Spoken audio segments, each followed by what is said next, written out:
House believes that democracies should conscript citizens by lottery when facing any prolonged military intervention.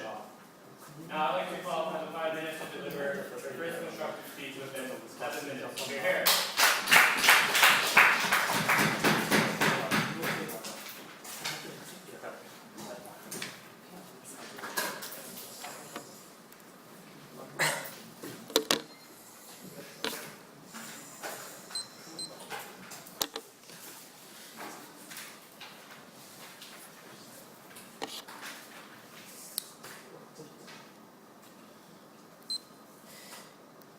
We think on the side proposition, this debate is not really about practicalities, but it's about the principle of what liberal societies should do and what is a moral thing for the state to do when they are facing a disastrous situation in some other parts of the world. Now, before moving on to my substantives, I'd like to firstly clearly set this debate.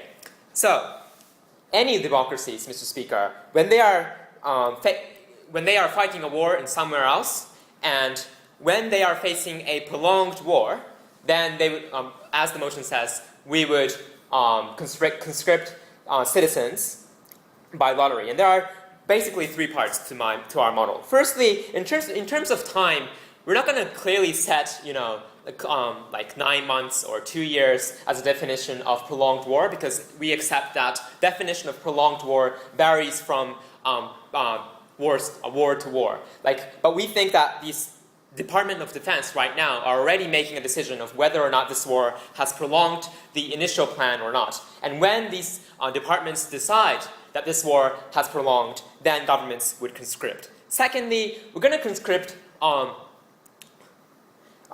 men, mainly, because that's what's happening right now in most democracies, where countries like Korea are not conscripting women. And if the opposition have contention on that, then we're okay to conscript women, but we're not going to send women randomly to the battlefield.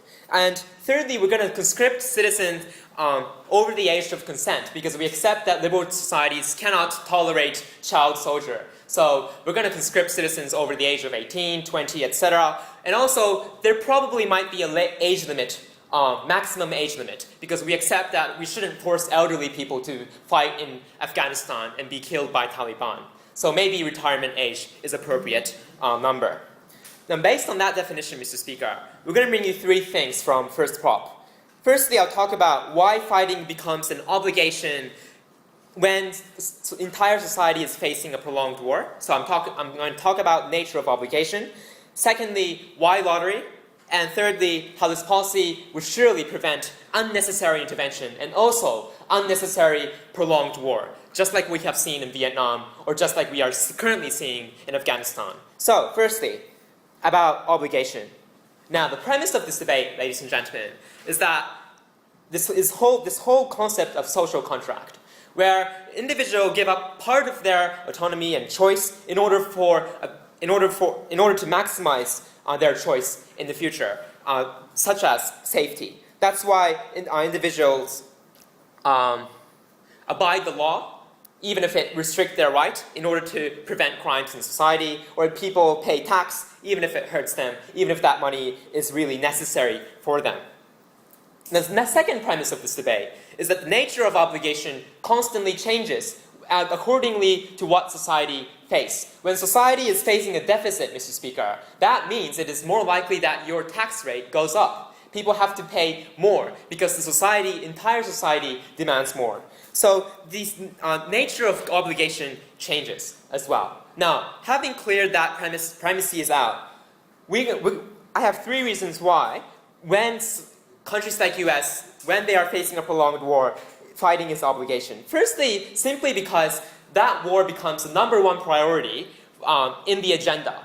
Like, for example, when we are talking about war, like France intervening into Côte d'Ivoire, or UK going into Liberia, that was a really short war, which didn't really cost or affect the entire population. We accept that it affects to some extent, but it doesn't affect to the great extent, right?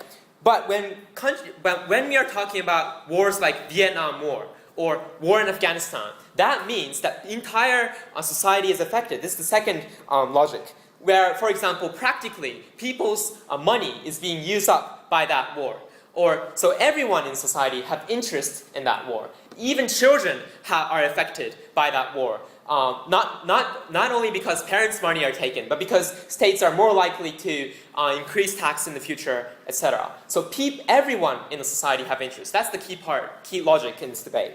And thirdly, we say, simply, if a country is fighting a prolonged war, it means that it is more likely that those countries would lose that war. And if a state loses a war, then it is more likely that there would be consequences to everyone. For example, countries would be forced to give up their land, which the ancestors fought for, where countries would be forced to pay reparation, just like Germany was forced to pay enormous amount after the First World War. And all of those burdens would be divided by every and single individual. So that's why we think that because prolonged war, affects everyone, we think that in exactly the same way tax money contributes to everyone, we think those things, fighting a war in the battlefield becomes an obligation and not just a responsibility for certain individuals who are recruited by military. No, thank you.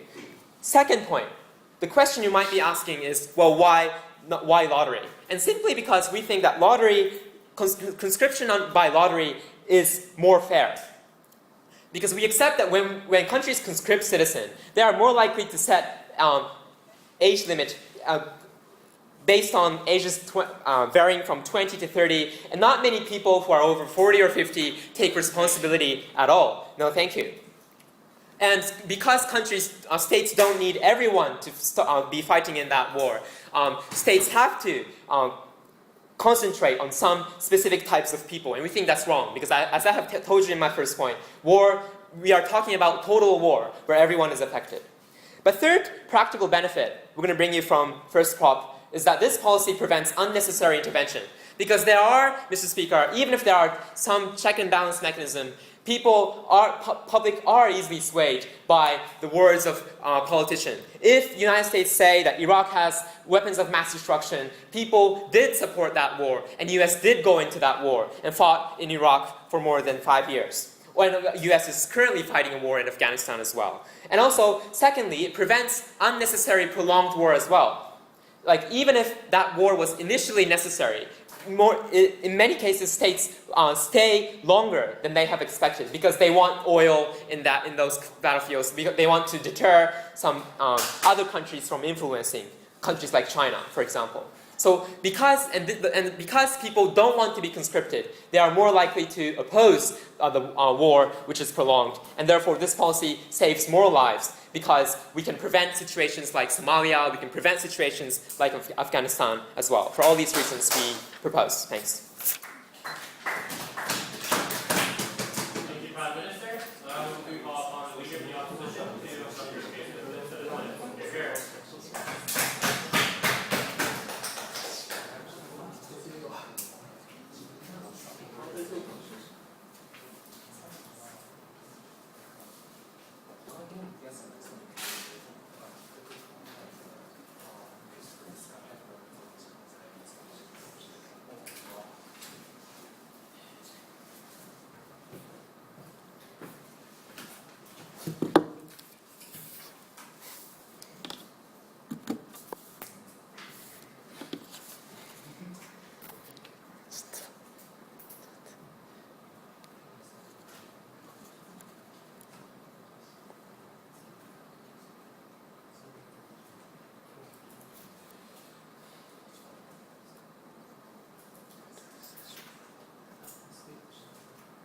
Thank you. So we believe that in this democratic society, we have to respect these people's individual choice, especially when it comes to about like life, right? Because this proposal is not about like paying tax or something like that. This proposal is about you have a possibility to actually die or not, right? That is why we think this proposal cannot be taken.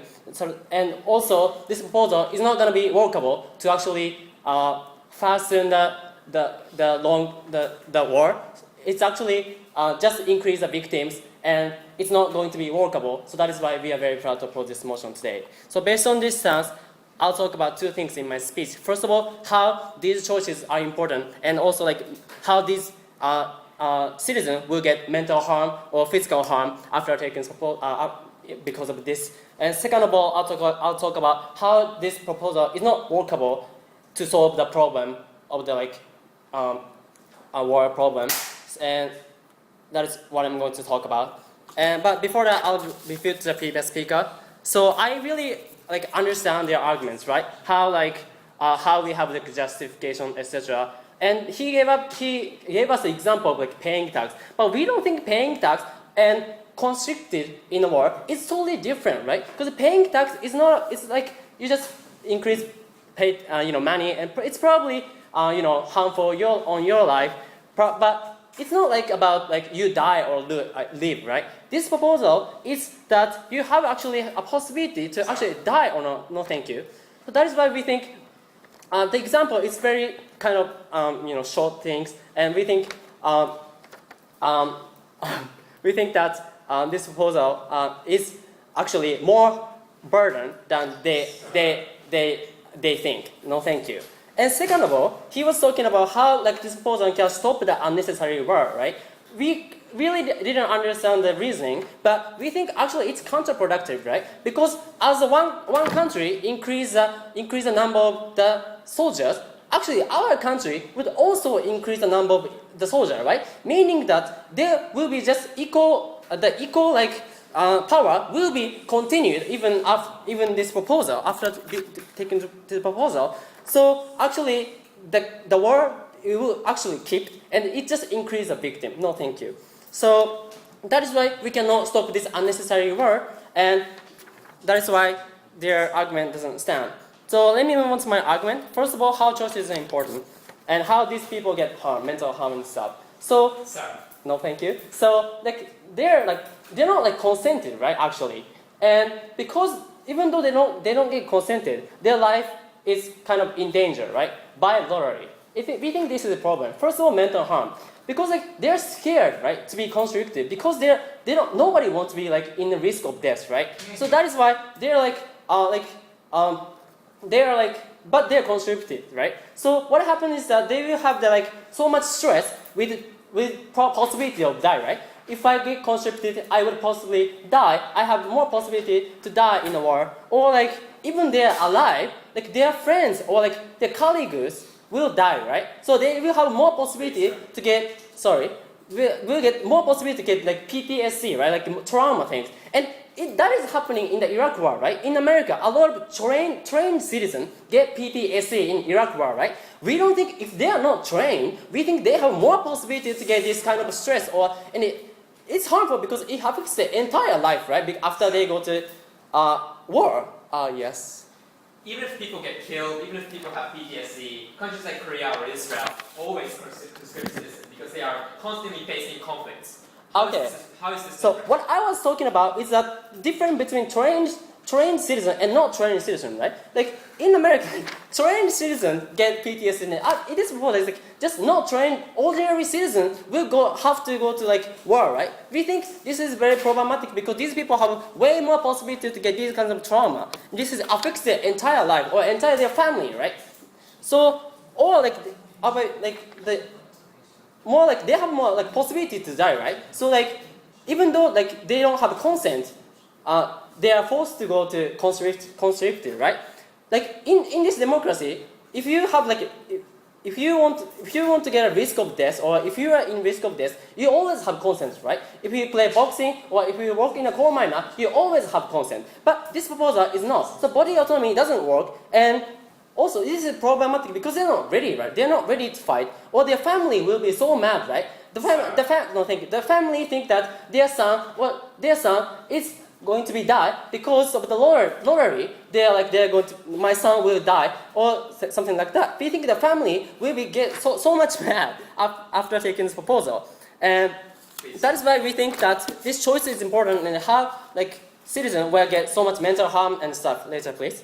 So next, I'm going to talk about how this proposal is not workable, right? So the government side say practical argument is not important in this. But what we think this is very important because this proposal is actually going to affect the citizens of life. No, thank you. So two reasons why it's not workable. First of all, they are not skilled, right? They don't have any learning about military skill, etc. So we think in the simple case, in simple argument, we don't think they are not skilled, so they are not going to be work in the war. But second of all, like they have like no motivation, right? Rather they want like escape, right? That is because simply because they don't want to die, right? No, thank you. Because conscription is like you have like risk to die, right? So these people have family, right, or friends, or that, and they're not ready for like being conscripted and being in danger of to die, right? So they wouldn't fight. We think they rather like try to escape from the war in order to live, because their first priority is to live their own life, right? We think this is it's problematic because the additional workforce doesn't help at all to the war, and we think this is just a waste of citizens' life or unnecessary killing the citizen. And we think let's think about the other factor. We think like they get have to be educated, right, by the government. I think this is not workable because they're not like they have such motivation. They don't have motivation. But meaning that the government has spent a lot of money, right? They have to invite other military people to teach them about war things, and these people could be conscripted and could be beneficial to fight in the war. But because they have to teach them, they cannot go to war. We think this is just a waste of money and waste of resources. So after taking this proposal, our citizens will be unnecessarily die, or this proposal is not workable in the war. So it just increases the victim. So that is why we are very proud to put this motion. Thank you, Leader of the Opposition. And we'd like to call on 55 minutes to continue your case within 7 minutes. Prepare.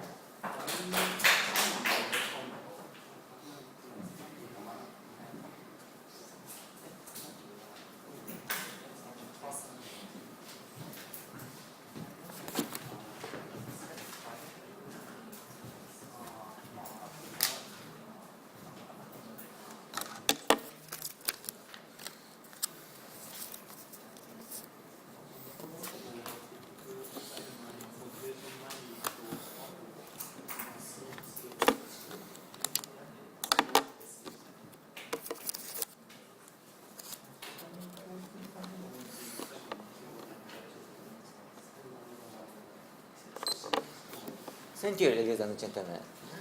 Their claim about mental harm and something like that was not up to this motion, but just against the war itself. We already have war in any case, and we have to fight against other countries. And then the entire countries, such as the USA, have to fight, and all the citizens have to involve to that. Okay.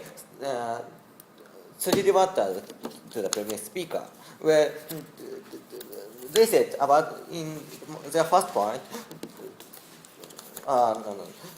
they said in their rebuttal, we are going to increase the number of soldiers, and it's like a base of expanding forces. But this debate is not about the number of soldiers. This is just about how to get soldiers, just about method, not number. So that case doesn't stand at all. And secondly, they said about training, but this is not about training too. We can train such kind of conscripted citizens the same as the status quo. We train citizens who applied for a soldier. What's the difference? And also, they said about motivation, but when they escape, it's okay, we think, to punish them, because the whole countries are obliged to fight against enemies, and also,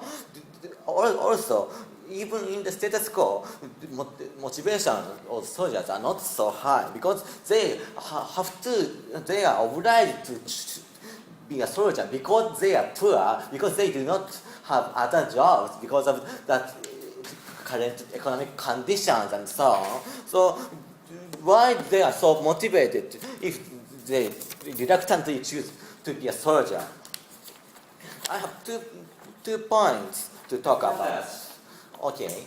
Even if they reluctantly choose, they still choose. You leave people no choice. So how will an economics professor from a university will be motivated to fight for his country? What? Without salary for that. Wow. Still, what's the difference? they are not motivated, even in the status quo, because they are obliged to choose a job to be a soldier. They do not want to fight in Afghanistan and so on. No difference. 2 points to say. First point is extension of my partner's point. Why this motion can prevent unnecessary wars or unnecessary prolonging of war. And secondly, unfairness in the status quo. Firstly, under status quo, countries can easily, without much hesitation, can intervene or can prolong war because only soldiers, not usual citizens, die in war. Citizens just watch TV. Yes, some people protested to the war, for example, in Vietnam War, but people, again, supported war in Iraq, in Afghanistan, because they are not feeling the war, so they related to their own life. And consequently, they continue to fight in Afghanistan for many years, and that is causing many victims of U.S. soldiers and Afghanistan people. But after this proposal, people are motivated not to support war or not to prolong war. Because they themselves, everybody, possibly have to go to war and fight against enemies by their own hand. And for example, people, as they admitted, do not want to go to Iraq. They do not want to go to Afghanistan. They do not want to be killed by roadside bomb. They do not want to be killed by suicide attackers or some radical Muslim attackers. And consequently, after this proposal, all the people will be hesitated to support war, to prolong war, and therefore they will decide not to go to war or to withdraw forces when the war is about to prolong.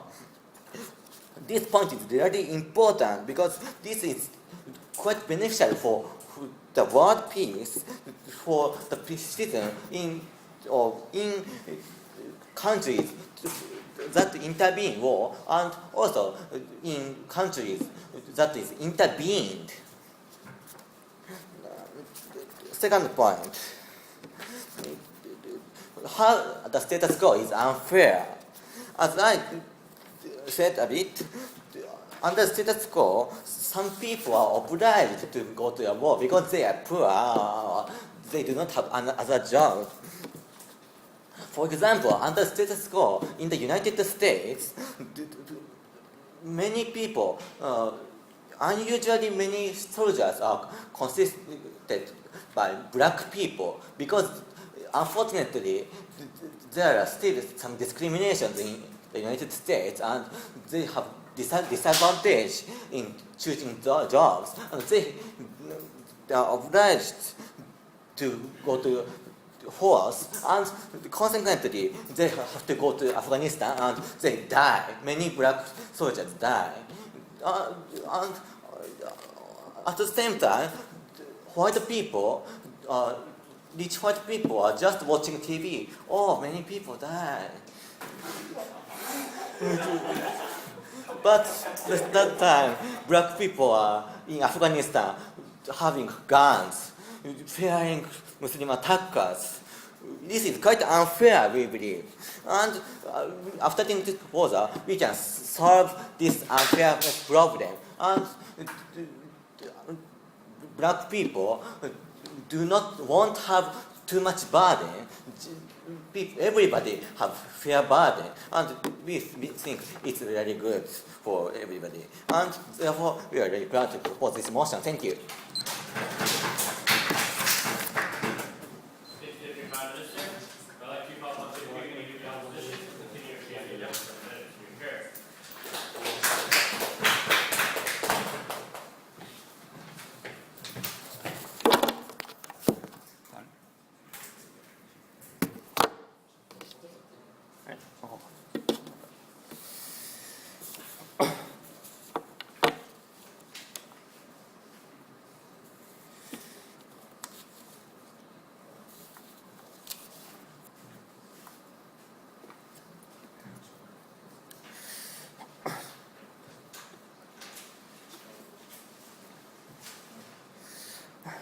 Mr. Speakers, in democracies, citizens don't exist for governance. In fact, government exists for citizens. Government must think for citizens and must think to maximize citizens' happiness. So, government must give students the choice. But this plan totally deprives such rights from citizens, so we beg to oppose. Firstly, I'd like to refute what previous speaker has said. He said,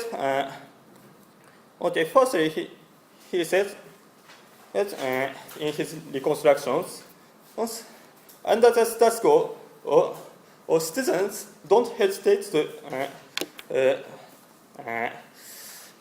citizens maybe support wars because even there are wars, there are no harm for them.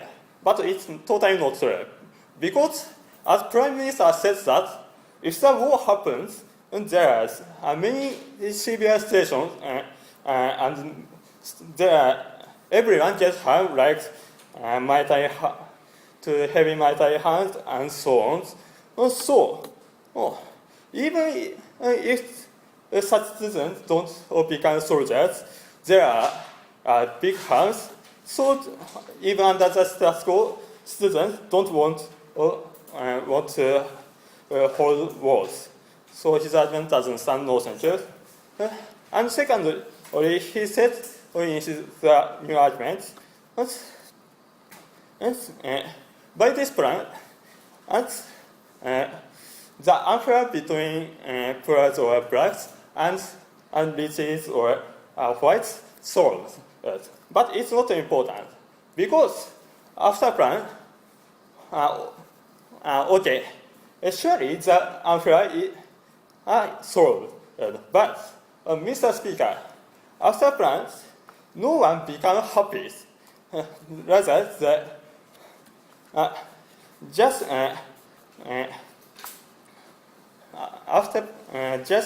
as more people who become unhappy, it only just increases its unhappy people. So why is it good? Rather, I can't understand. Rather, because of the governmental role of democracies, they must prioritize citizens' happiness. So they must not increase such unhappy people. No thank you. So his argument doesn't stand. Then let's move on to my reconstruct. Then I'd like to reconstruct my partner's arguments. Firstly, a previous speaker has refuted that.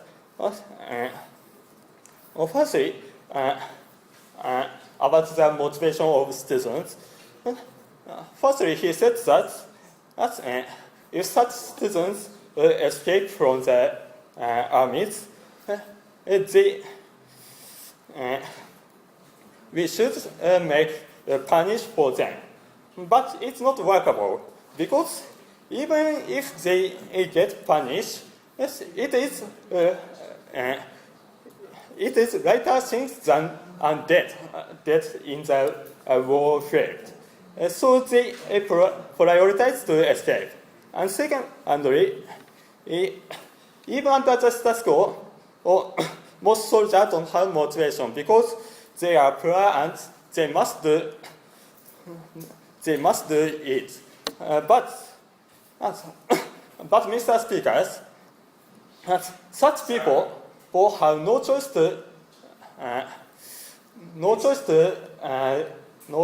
other jobs, so they must work and make effort for it for their lives. So they have the motivation. No thank you. So yes. Sorry. Okay. My Korean debater got conscripted. Obviously he's not happy. Obviously he's not motivated. But that's a just thing to do. Now, is your opposition opposing conscription as a general, or are you opposing war in general? I just don't see your stance. Okay, so we think our stance is firstly the conscript, forcefully to conscript its citizens is a bad thing because it is that because by it it deprives the citizens' rights. No thank you. And under the things or under the status quo is not such things. And so, yes. Okay, then I will continue to reconstruct. Okay. Mr. Speakers, firstly, firstly, Prime Minister said that to join the war is the obligation for the citizens. So that in such times, we should government should deprive the citizens' rights. But because there are many harm for them. But the harm, existence of harm itself is not the reason or their obligation to solve it. For example, citizens have the right not to cure their disease and so on. And so, even such situations, citizens have the right to compare the harm of joining war and the risk and the harm of ourselves and the risk of joining wars. Okay, because as I explained before, government is things for the citizens. They must prioritize their happiness. So they should gather their citizens' rights. So we beg to oppose.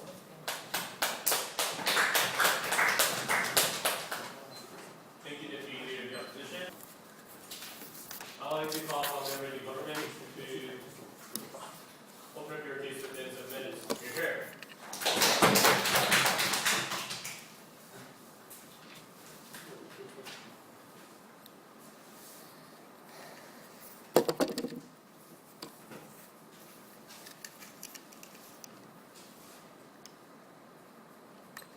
Thank you, Honorable Judges. We, on the closing government side, the stance is very clear. If you look at a short-term military intervention, it's okay, because this is citizen decision.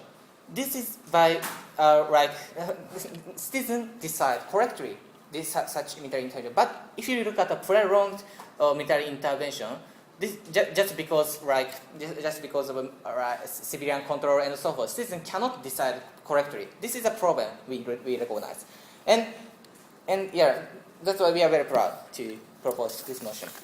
And so let me move on to refute to their side.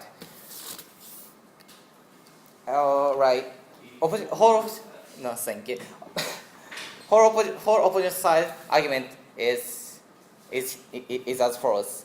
Firstly, government exists for citizens. Yeah, we totally agree. And their logic is that citizens' choice is most important thing.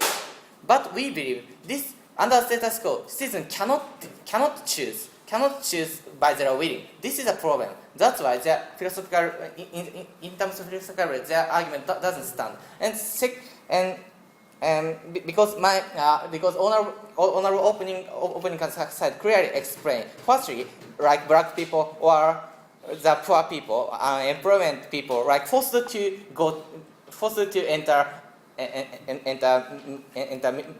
entering military. This is just unfair, and they totally concede. We can solve this unfair situation. That's why we stand, and still they said no one become happy. Yes, we believe. Yeah, under status quo, no one become happy. Even please look at a soldier. Soldier don't want to die and so forth. Yeah, we believe. That's why we have to make fair situation. We believe, and also opening government clearly explain we can avoid unnecessary military intervention, and they don't engage on that point. That's why I'd like to. Okay, if you have any question, I'll take a point. Okay, so I'd like to add the reasoning or more mechanism explain this unnecessary military intervention. So moving on to my point. Mr. Speaker, what is the democracies? Democracies is this is a consensus. Democracy is consisted by citizens. That's why citizens' willing should be firstly prioritized. But unnecessary under status quo. This is not citizens' choice, citizens' willing. Because please look at the real situation. When military intervention is starting, what has happened?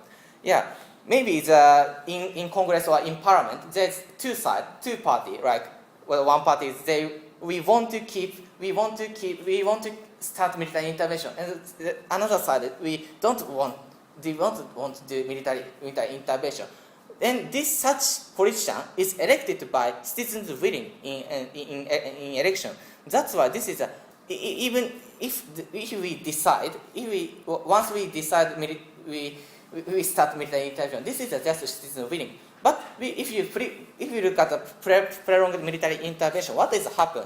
Yeah, they want the problem is here. They want to justify their past action. They want to justify their past decision of go military intervention.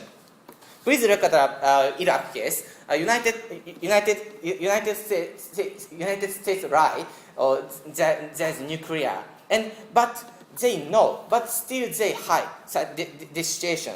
Yeah, so that's why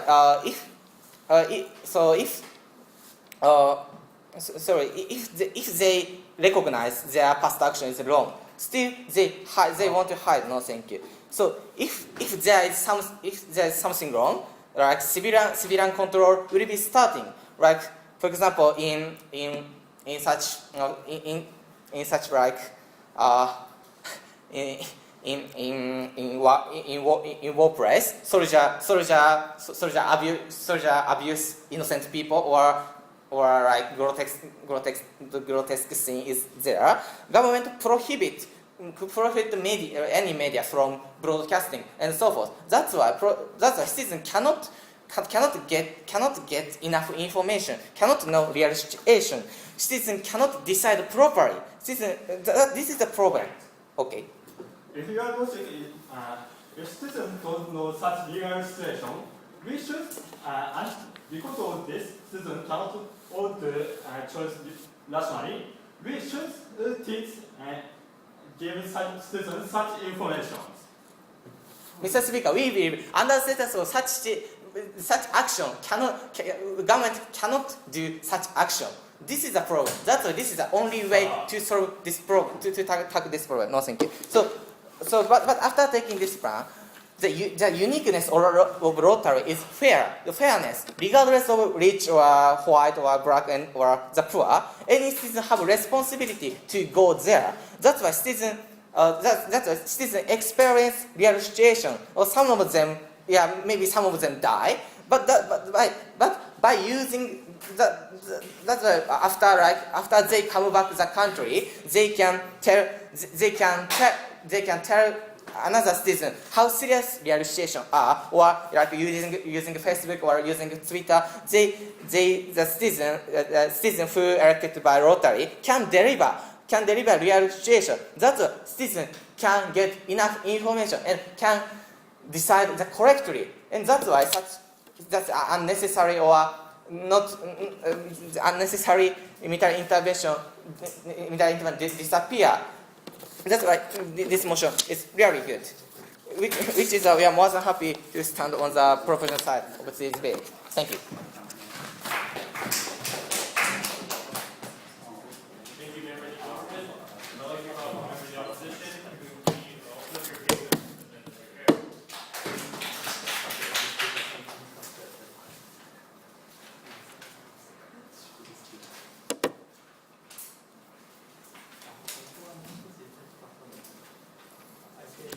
Mr. Speaker, last time I checked the definition of the word democracy, please be quiet on the first bench in the opposition.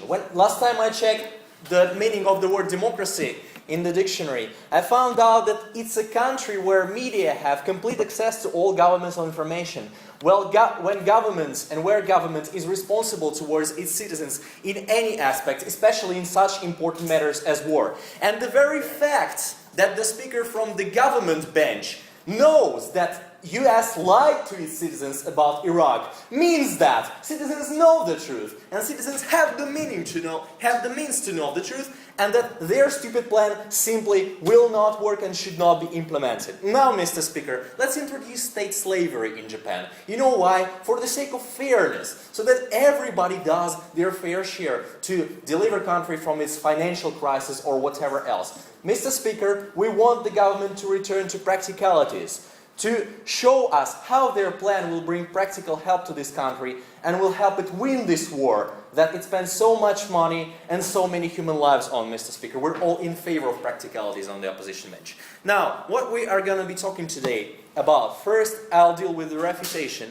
and secondly, I'll tell you why in this specific critical situation we should emphasize efficiency ahead of fairness, efficiency ahead of any consideration of sharing the burden or anything else as abstract as they say. Now, question number one. They claim that as war is affecting everyone, everyone should have a fair responsibility sharing it. Yes, Mr. Speaker, wars affect everyone. For example, in the United States of America, all wars, the military budget costs $500 billion per year. That is about $2,000 per capita. People pay taxes. Now, Keita has to prove why paying $2,000 per year to your government to deliver this war or that war is not enough a share of a burden. Why one should put its life at risk. Why it is so specifically needed, Mr. Speaker. Put in some skin. Bill Gates, the biggest taxpayer in the world, no, you don't put your share of responsibility into it. Go to the battlefield and die. You'll be more efficient there. What a stupid assertion. Next. They claim that status quo is unfair. Well, first, Mr. Speaker, they say, okay, black people have no other place to go but army, so it's an imposed choice on them. Okay. First, Mr. Speaker, Barack Obama is a black person, but he didn't go to army. This was not the only choice for him. Secondly, lots of people in the US actually seek the opportunity to serve in the army, like gays, who fought for years for the right to serve in the army. And gays are not, well, the kind of minority whom you think lacks money or education, right?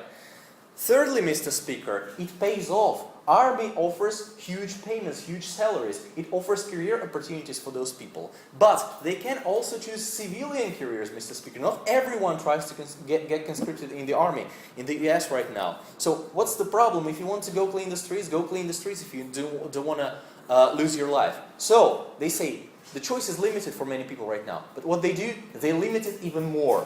Now, if you have your name in the lottery, you'll be conscripted, whatever, whether you want it or not, Mr. Speaker. Now, how is that fair? Thirdly, preventing bad wars, probably the only thing worth considering from their bench. Well, Mr. Speaker, the existence of conscription didn't stop the United States of America from going to their beloved Vietnam War. The United States had universal conscription back then, but people did not vote against intervention in Vietnam, right? It didn't stop World War I from happening, even though all European countries taking part in it were democracy. Question is why, Mr. Speaker? Because at that time, nobody thought that Vietnam War would last 8 years.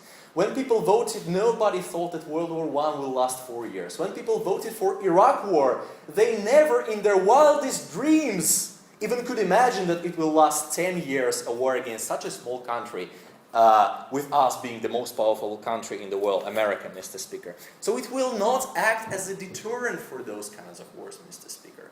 But what will act as? When we're inside, like we're in Afghanistan or Iraq right now, when we're waging a fair war against an enemy, a cunning enemy, that is international terrorism, when we have spent lots of lives and money to achieve the goal, to win that war, Mr. Speaker, we're just increase opposition to that war. We make people believe that yes, it was an unnecessary war, it was a stupid war, that all those victims are in vain, Mr. Speaker. So we basically make ourselves lose in that very campaign, Mr. Speaker, which makes us think, so we will fail at achieving our goals, as we failed, as America failed in Vietnam, as we might fail in Iraq. We went out of Iraq due to popular opposition. And what we've got, an increase in terrorist activity, Mr. Speaker. This is exactly the way to lose. And this is exactly what we're against here on the opposition bench. Now, Mr. Speaker, to our constructive matter. Why we emphasize efficiency against fairness, Mr. Speaker? We should choose efficiency in situations that ask for it, in critical situations. South Korea and Israel are bad examples. Why, Mr. Speaker? Because they live in constant critical situations. These are small states who are constantly at the threat of foreign aggression. That's why they need to make every citizen a warrior to be safe at each and every moment. But Iraq and Afghanistan are different. There is no attack coming from a huge army there, right? It's terrorism. So we need professional armies to deliver those duties, Mr. Speaker. Why? Because it's not a huge battlefield. It's a very cunning, it's a very sophisticated warfare, Mr. Speaker. And it has to be done by professionals. Now, let us imagine a plane is falling. What they actually require is, okay, let's hold a referendum how to save the plane, Mr. Speaker. This won't be efficient. We don't have time to do that. We need to leave it to professionals, to people who drive that plane, right? Same here with the army. Why are we against conscription on the opposition side? Because it's non-efficient. You send untrained, uneducated people to a sophisticated war, Mr. Speaker. There will be no use of them. This will only increase casualties from that war. And also, we will lose many valuable people at home, Mr. Speaker. We'll have to send an economics professor to Iraq. We'll have to send Bill Gates to Iraq. Investors, bankers, everyone, Mr. Speaker. This will hurt us at home. And why are we against lottery, Mr. Speaker? Because exactly it makes it so random, because it exactly prevents us from making our warfare efficient and ending that war as soon as possible, as efficiently as possible, and reaching the goals that we started that war for and that we spend lives and money on. So for all the reasons stated above and for the sake of efficiency on the battleground, we're proud to oppose. Thank you. Thank you, member of the opposition. I'd like to call for conclude your case with that. You're fair.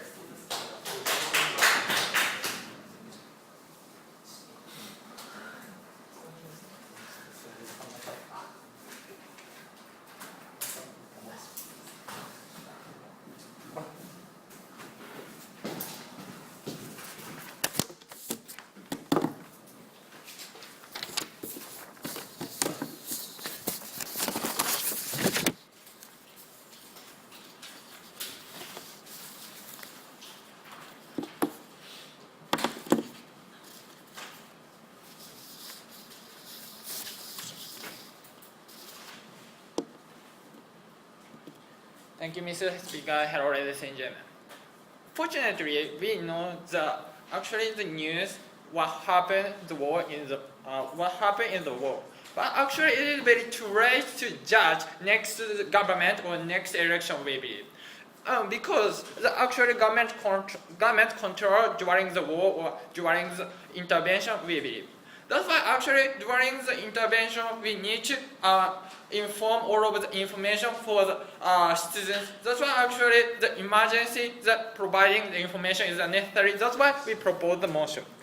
First of all, today we can talk about two things. First is about whether or not which is better for the democracy, and second of all, the actually status quo.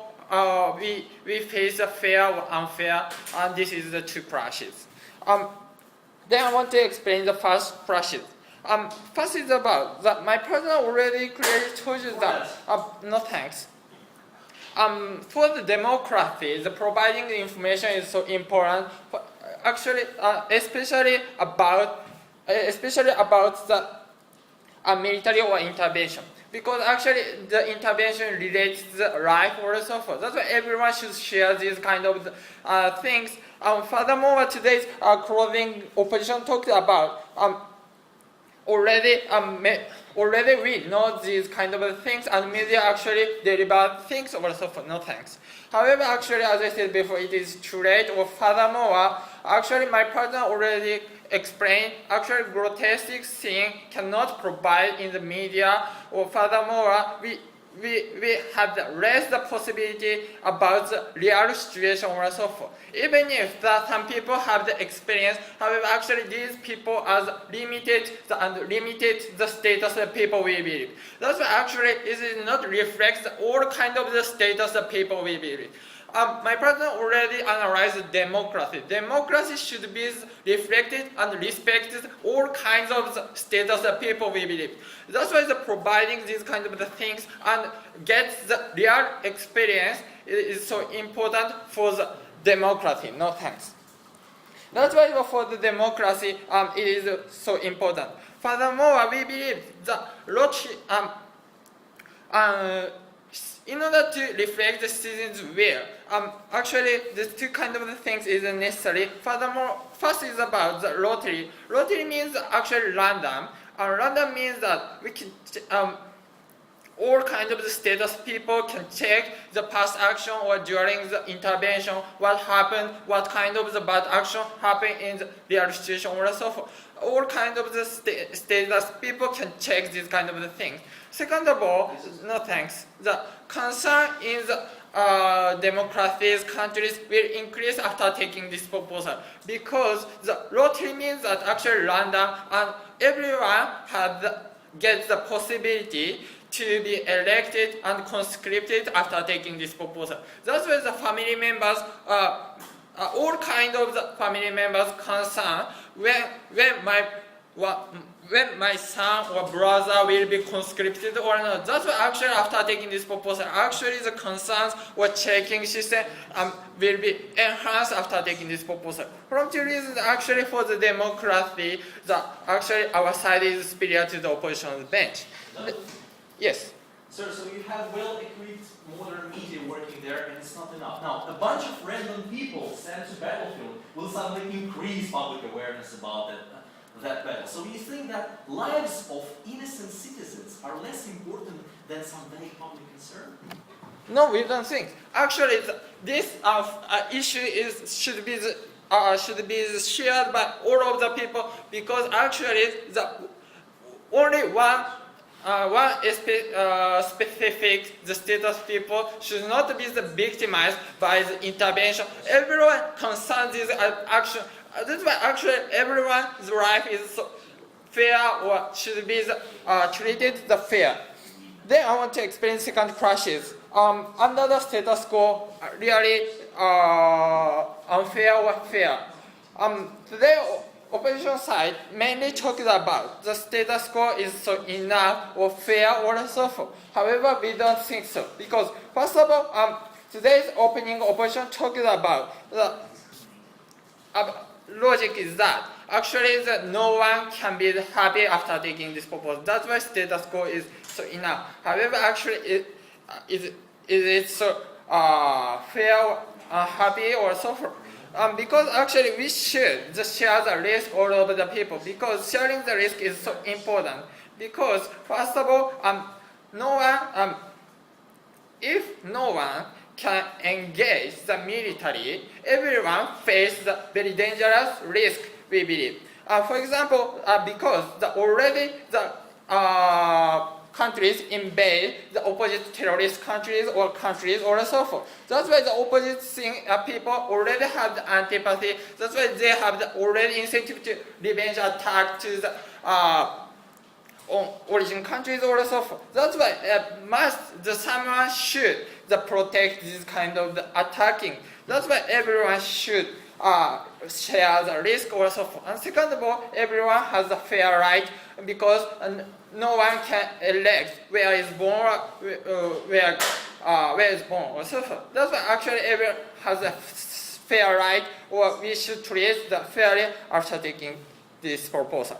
And second of all, today's closing opposition talked about that some specific people should engage specific area. On the other hand, other people should engage. And this is just a distinction or so forth. However, we don't think so, because as I said before, actually everyone has the same right, or even if the Bill Gates should know the real things also because they even if the Bill Gates is the specialist for the economy, but they also the one of the students we believe. That's why Bill Gates or other kind of specific people also have the responsibility to know the facts or to engage and to contribute the democracy. That's why status quo is not enough. That's why we need to take this proposal. Thank you.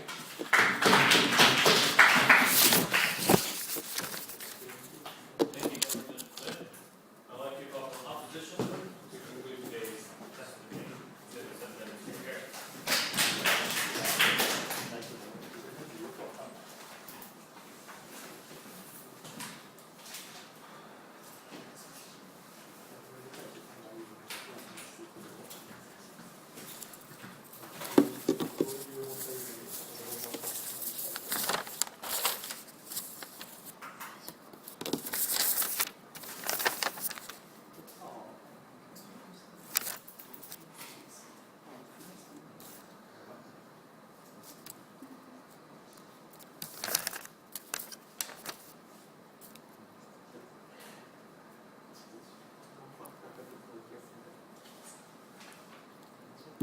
Okay, so based on what the government side said was that their goal is according to social contract, they want safety. And then so they want to provide fairness because of the emergency and they want equal access of information. However, we opposes those arguments that first, well, my honorable partner explained about efficiency, and then secondly, the opening options was talking about citizens' choice. And based on those information, I would like to remind that what is our stance. Our stance is that we would like to provide safety to citizens. Therefore, we want to stop those wars as soon as possible, and we should as soon as possible. Okay, so. Okay, based on that stance, I would like to point it out that prolonged war is making inefficient for obstructing fairness. So in that point, what the government side proposed is totally inefficient and not really providing safety. Now they said that they want to avoid discriminations and want to provide lottery because that will going to provide equality. But the problem is that the gay, white people, women, all of the people are already serving and fight for equality serving militaries, and nobody discriminate against that. So what is the problem for that? So we think that we don't have to provide lottery. Furthermore, they said that well, information access is unfair, so they want to provide equal information, but there's 2 points. One, the problem of lottery is that they're going to pick up few people. So how they're going to change for information? And then they said they're going to randomly pick up the people and check what happened in real situation. The problem of their argument is that, well, what information do they want to provide to citizens? And then also governments think that innocent people is less important than public concern because they send to death innocent people, and then they also shift the stance from concerning about war to providing information, which means that they don't really mind that win or lose for fairness. Okay, so and then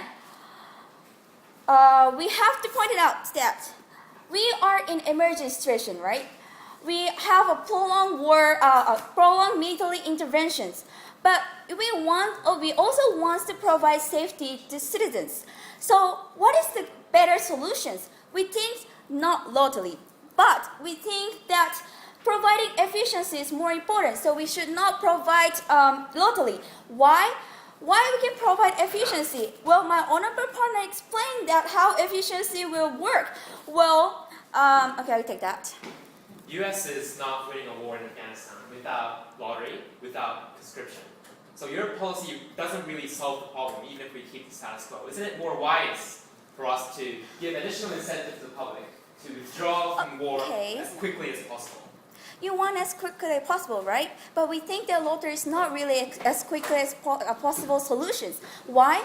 Because, well, if you pick out people randomly, that will means that they will limit the citizens' choice, and it's against their willingness. What happens if they're against willingness is that the opening government says, well, if they don't really have a motivations, they're not really going to serve, and it's not going to be efficiency.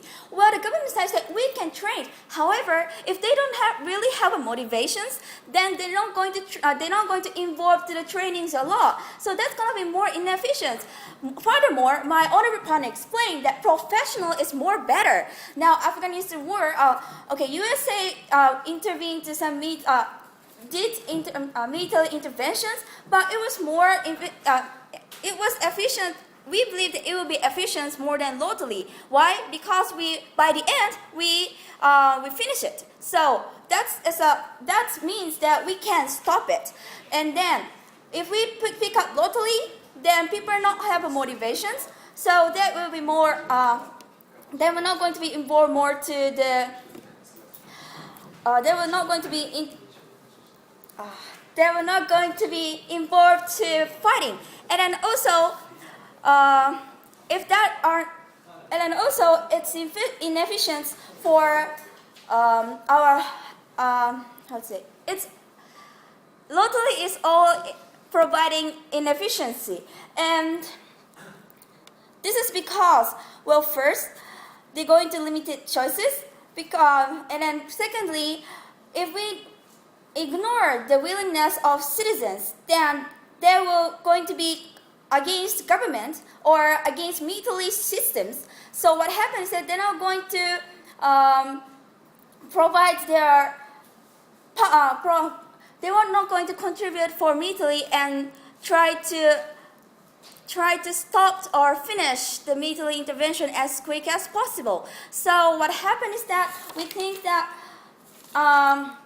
people who are willing to go and people who are professional, we're going to be more efficient. And then also this will